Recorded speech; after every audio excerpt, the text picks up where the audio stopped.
When we received the first diagnosis with Riley, she was our first baby. We had no idea there was anything wrong with her until she started having the seizures.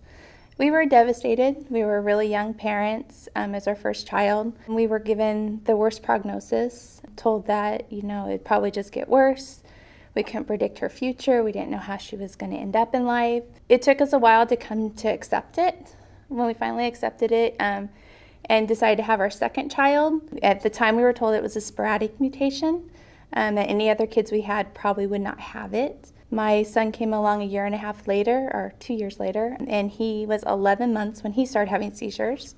So then he also was diagnosed with tuberous sclerosis complex. At the time, we did genetic testing and found out that my husband also had the disorder. I found out that I had TSC at the age of 29. By that time, I had 2 children that also had TSC. When people ask me about TSC and how it works, I tell them my kids have it, I gave it to them, there's a strand, I got tested, I have the gene that carries it.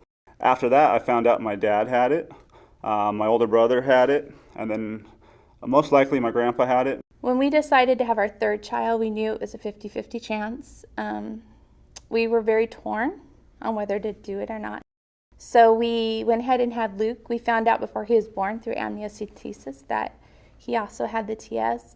I think that probably hit me the hardest. The tuberous sclerosis effects within our family are very different. Riley has, she's very mild. Her seizures are controlled with medication. An average 13-year-old girl, she plays sports.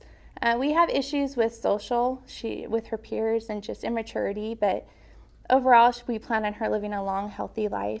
Jake, my 10-year-old, he's autistic with intellectual delay, and seizure activity is majority controlled, not quite completely. He has kidney involvement that we have to monitor. The behavior is definitely a big jump, and it's a completely different aspect of TSC than we'd ever dealt with, especially the autism and just the aggressiveness and the impulse control. Luke has had uncontrolled seizures since he was 3 months old. He also has kidney involvement, eye involvement. He's had problems with his liver. He's also had heart involvement. So there's different challenges with all of them, and they are all daily because it's our life. We do it day to day. But then you find the joy in them, and you find the little goals that are met, and you focus on the positive instead of letting those challenges kind of overtake you. How TSA affects me, really, I think it's more where the growth on my brain is placed. I don't come up with answers quickly, I sit there and think, and I can't get the answer out. And I know it has something to do with TSC. I see a neurologist where I'm from, and he specializes in TSC. He works at the TSC clinic. I also get an MRI once every 2 years.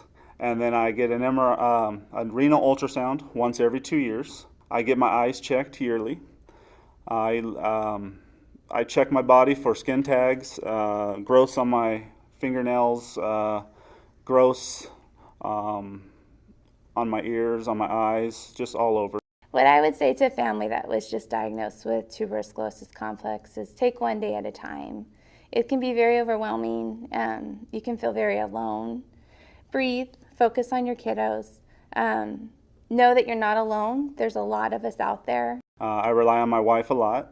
I rely on my family a lot. I would say always have that support system, and just be strong. Show the kids or the adults that you have that TSC is not bigger than them. You can conquer it if you stay together and are strong.